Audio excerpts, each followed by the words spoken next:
ನಮಸ್ತೆ ವೀಕ್ಷಕರೇ, ಮುನಿಸುತ್ತರವೇ ಮುಗುದೆ ಮುಂದುವರೆದ ಭಾಗ. ಅಷ್ಟರಲ್ಲಿ ಭಾಗ್ಯಳ ಕರೆ ಕೇಳಿತು. ಪ್ರೀತಿ ಬಾಯಲ್ಲಿ ಓಡಿ ಬಂದವಳು. ಏನತ್ತೆ ಎಂದಾಗ, ಪಕ್ಕ ಅತ್ತೆ ಸ್ಟೈಲಲ್ಲಿ ಮನೆಗೆ ಸೊಸೆ ಬಂದಿದ್ದಾಳೆ, ಗೊತ್ತಾಗಲ್ವಾ? ಏನಾದರೂ ಮಾಡಬೇಕು ಅಂತ. ಅಲ್ಲಿ ಏನು ಮಾಡ್ತಿದ್ದೀಯಾ ಆ ಮರದ ಕೆಳಗೆ? ಏನು ತಿಳ್ಕೊಳ್ತಾನೆ ಪ್ರೀತಮ್, ಒಂದು ಲೋಟ ಕಾಫಿ ಕೂಡ ಕೊಡೋರು ಇಲ್ಲ ಅಂತ. ಹೋಗು ಹೋಗು, ಮಧ್ಯಾಹ್ನದ ಊಟಕ್ಕೆ ರೆಡಿ ಮಾಡು. ಒಂದು ಸಾರು ಮಾಡಿ ಬಜ್ಜಿ ಕರಿದು ಬಿಡು, ಹಾಗೆ ಅನ್ನಕ್ಕೂ ಇಡು. ಅವಳು ಮುದ್ದೆ ತಿನ್ನಲಿಕ್ಕಿಲ್ಲ, ಮೊಸರು ತರಿಸಿದರೆ ಆಯಿತು ಎಂದು ಬಡಬಡಿಸಿ ಹೇಳುತ್ತಾ ಒಳ ಹೋದಾಗ, ಪ್ರೀತಿಗೆ ಇದೇ ಅಲ್ವಾ ಹೆಣ್ಣಿಗೂ ಗಂಡಿಗೂ ಇರುವ ವ್ಯತ್ಯಾಸ. ತನ್ನ ಮಗಳಿಗೆ ಹೀಗಾಗಿದ್ದರೆ ಸುಮ್ಮನಿರುತ್ತಿದ್ದರಾ? ಅಥವಾ ತಾಯಿಯಂತೆ ತಾಯಿ ಆಗೋದು? ತಾಯಿಯ ಹಾಗೆ ಇದ್ದಿದ್ದು ಬರೀ ಮಾತಿಗೆ, ಅಸಲಿಗೆ ತಾಯಿ ಎಂಬುದನ್ನು ರೂಪಿಸಿದಳು ಭಾಗ್ಯ. ಅಂತಹ ತಾಯ್ತನ ಯಶೋದೆಗೆ ಅಂಥ ಮಹಾನ್ ಅನಿಸಿದವರಿಗೆ ಮಾತ್ರ ಬರಬೇಕು. ಎಲ್ಲರೂ ಮಹಾನ್ ಅಥವಾ ಯಶೋದೆ ಆಗಲು ಸಾಧ್ಯವೇ? ತಾಯಿ ತ್ಯಾಗಿ ಹೌದು, ತನ್ನ ಮಗುವಿಗೆ ಮಾತ್ರ. ತಾಯಿಯೇ ಪ್ರಪಂಚದಲ್ಲಿ ಅತಿ ಸ್ವಾರ್ಥಿ.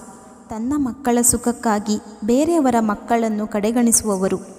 ಬರೇ ತಾಯಿಯಾದರೆ ಸಾಲದು, ತಾಯ್ತನ ಬೇಕು ಎಂದು ಕುಹಕ ನಗೆಯೊಂದು ಚೆಲ್ಲಿ ಮಾಮೂಲಾಗಿ ಅಡುಗೆಯಲ್ಲಿ ತೊಡಗಿದಳು.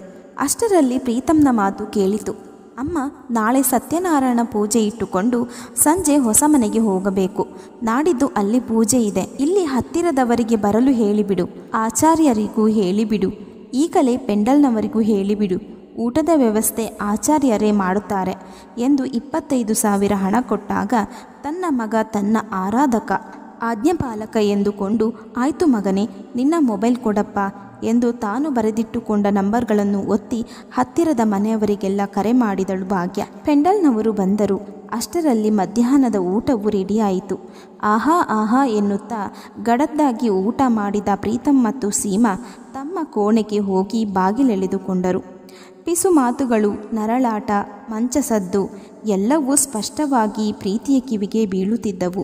ಹಳೆ ಕಾಲದ ಮಂಚ ಕಿರ್ರೆನ್ನುತ್ತಿತ್ತು. ಈಗ ಪ್ರೀತಿ ನಿಜವಾಗಿಯೂ ಗಾಂಧಿ ತಾತನ 3 ಕಪಿಗಳಂತೆ ಕಣ್ಣಿಗೆ ಪಟ್ಟೆ, ಕಿವಿಗೆ ಹತ್ತಿ, ಬಾಯಿಗೆ ಬೆರಳಿಟ್ಟುಕೊಂಡು ಇದ್ದಳು. ಪೆಂಡಲ್ ಹಾಕುವ ಹುಡುಗರು ಮುಸಿ ಮುಸಿ ನಗುತ್ತಾ, ಏನ್ ಎಂಜಾಯ್ ಗುರು ಎಂದು ನಗಾಡಿದ್ದು ಪ್ರೀತಿ ಭಾಗ್ಯಳಿಗೆ ಕಂಡರು.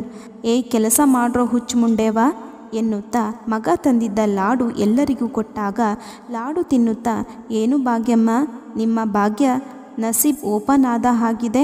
ಸೊಸೆ ಭಾಳ ಶ್ರೀಮಂತೆ ಅಂತ ಅಕ್ಕಿನ ನೋಡಿದ್ರೆ ಅನಿಸುತ್ತೆ. ಓಹೋ, ಪ್ರೀತಮಣ್ಣನ ಅದೃಷ್ಟ ಕುಲ್ಜಾ ಸಿಮ್ ಸಿಮ್ ಎಂದು ಚಪ್ಪರದ ಹುಡುಗರು ಅಂದಾಗ, ಹ್ಞೂ ಮತ್ತೆ ಅದೃಷ್ಟ ಇದ್ರೆ ಎಲ್ಲ ಒಲಿದು ಬರಲ್ವಾ ಎಂದು ಒಂದಿತ್ತು ಎತ್ತರಕ್ಕೆ ಏರಿದಳು. ಸಂಜೆ ಕಾಫಿ ತಿಂಡಿ ಕೊಟ್ಟು ಪಾತ್ರೆ ತೊಳೆಯುತ್ತಾ ಇರುವಾಗ, ಅಮ್ಮ, ಇನ್ನು ಮುಂದೆ ಒಬ್ಬಳೇ ಇರೋದು ಸಾಕು, ನನ್ನ ಜೊತೆ ಬಂದು ಬಿಡು. ದೊಡ್ಡ ಮನೆ, ಆರಾಮಾಗಿ ರಾಣಿ ತರಹ ಇರ್ತೀಯ. ಎಲ್ಲ ಪ್ಯಾಕ್ ಮಾಡ್ಕೊ, ಮಧ್ಯಾಹ್ನ ಪೂಜೆ ಆದ ಮೇಲೆ ಹೊರಟು ಬಿಡೋಣ ಎಂದಾಗ, ಮನೇನಪ್ಪ ಎಂದು ಭಾಗ್ಯ ಪ್ರಶ್ನಿಸಿದಾಗ, ಬೀಗ ಹಾಕಿದರೆ ಆಯಿತು, ಅಲ್ಲೇ ಇರೋದಲ್ವಾ, ನನ್ನ ಹೆಸರಿಗೆ ಮಾಡಿಬಿಡು. ಈಗಲ್ಲ, 1 ವಾರ ಬಿಟ್ಟು, ಮತ್ತೆ ಬೇಕಾದಾಗ ಮಾರಿದರೆ ಆಯಿತು. ಹಿಂದೆ ಮುಂದೆ ನನಗೂ ಯಾರಿದ್ದಾರೆ, ನಿನಗೂ ಯಾರೂ ಇಲ್ಲ. ನಿನಗೂ ವಯಸ್ಸಾಯಿತು. ಅಕಸ್ಮಾತ್ ನಿನಗೆ ಏನಾದರೂ ಆದರೆ ಈ ಮನೆ ಆಸ್ತಿ ಯಾರಿಗೂ ಹೋಗಬಹುದಲ್ವಾ ಎಂದಾಗ, ಹೌದು ಕಣೋ, ಅದೇ ಸರಿ, ನೀನು ಹೇಳಿದಾಗ ಸೈನ್ ಹಾಕ್ತೀನಪ್ಪ. ಅಬ್ಬಾ ಮಹಾದೇವ, ಅಂತೂ ಕಷ್ಟಪಟ್ಟಿದ್ದಕ್ಕೆ ನೆಮ್ಮದಿ ಅಂತ ಕೊಟ್ಟೆ. ಸರಿ ಕಣಪ್ಪ. ಒಂದು ಹೆಣ್ಣಿಗೆ ಗಂಡ, ನಂತರ ಮಗ ತಾನೇ ಬದುಕಲ್ಲಿ ಆಸರೆ. ಹೆಣ್ಣು ಎಷ್ಟಿದ್ದರೂ ಹೊರಗೆ ಕಾಲಿಡುವವಳು. ನನಗೆ ಹೆಣ್ಣು ಮಕ್ಕಳು ಇಲ್ಲವಲ್ಲ. ಅಲ್ಲ ಕಣೋ ಪ್ರೀತಿ, ಅವಳೆಲ್ಲಿ ಹೋಗ್ತಾಳೆ? ಅವಳ ಅಣ್ಣ ಇಲ್ವೇನಮ್ಮ? ನಮಗಿಂತ ಹತ್ತಿರದ ಸಂಬಂಧ, ಒಡ ಹುಟ್ಟಿದವ. ಏನು ಭಯ? ಏನೇ ಆದರೂ ಅವರ ತಲೆಗೆ ಎಂದು ಮಹಾಪಂಡಿತನಂತೆ ನುಡಿದಾಗ, ಮಗನ ಮಾತೆ ವೇದವಾಕ್ಯ ಎಂದು ತಿಳಿದ ಭಾಗ್ಯ, ಸರಿ ಸರಿ, ಅವರವರ ಹಣೆ ಬರಹ ಎಲ್ಲ ನಾವು ತಲೆ ಮೇಲೆ ಹೊತ್ತುಕೊಳ್ಳೋಕ್ಕೆ ಆಗುತ್ತಾ? ಬರೆದ ಹಾಗೆ ಆಗೋದು ಎಂದು ಅತ್ತೆ ಭಾಗ್ಯ ನುಡಿಯುತ್ತಿದ್ದ ಮಾತು ಸ್ಪಷ್ಟವಾಗಿ ಪ್ರೀತಿಯ ಕಿವಿಗೆ ಅಪ್ಪಳಿಸಿತು. ಅಲ್ಲೇ ಭೂಮಿ ಬಿರಿದಂತೆ ಅನಿಸಿತು ಪ್ರೀತಿಗೆ. ಹಬ್ಬ, ಮಗನೇ ಮೋಸ ಅಂದರೆ ತಾಯಿ ಊಸರವಳ್ಳಿ. ತಾನು ತನ್ನ ಮನಸ್ಸಿಗೆ, ವ್ಯಕ್ತಿತ್ವಕ್ಕೆ ಕಿಂಚಿತ್ತು ಬೆಲೆಯಿಲ್ಲ ಎಂದು ಯೋಚಿಸುವಾಗ, ಅಲ್ಲ ಕಣೋ, ತುಂಬ ದುಡಿದು ಹಣ ಕೊಟ್ಟಿದ್ದಾಳೆ ಎಂದಾಗ, ಅದನ್ನು ಕೊಟ್ಟರೆ ಆಯಿತು, ಅವಳು ಇಲ್ಲಿ ಇರಲಿಲ್ವಾ? ಅವಳ ರಕ್ಷಣೆ ಅಂತ ಆಗಲಿಲ್ವಾ? ವಾಸ್ತವವಾಗಿ ಯೋಚನೆ ಮಾಡು. ಜಾಸ್ತಿ ಭಾವನೆಗೆ ಒತ್ತು ಕೊಡಬೇಡ.